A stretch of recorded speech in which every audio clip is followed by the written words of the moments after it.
নেত্রকোনা 1 থেকে নির্বাচিত মাননীয় সংসদ সদস্য জনাব ব্যারিস্টার কায়সার কামালকে ডেপুটি স্পিকার হিসাবে নির্বাচন করা হয়েছে।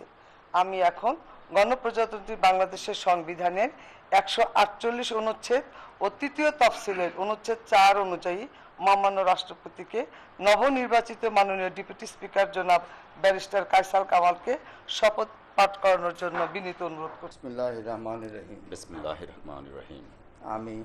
আমি ব্যারিস্টার কায়সার কামাল সশ্রদ্ধ চিত্তে শপথ করিতেছি যে আমি আইন অনুযায়ী সংসদের ডেপুটি স্পিকারের কর্তব্য এবং কখনো আহত হলে স্পিকারের কর্তব্য বিশ্বস্ততার সহিত পালন করিব। আমি বাংলাদেশের প্রতি অকৃত্রিম বিশ্বাস ও আনুগত্য পোষণ করিব।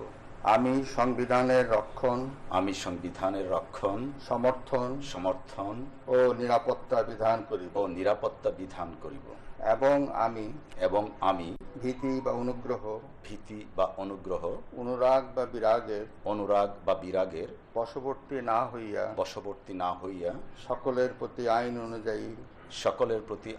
অনুযায়ী যথাবিহিত আচরণ করিব।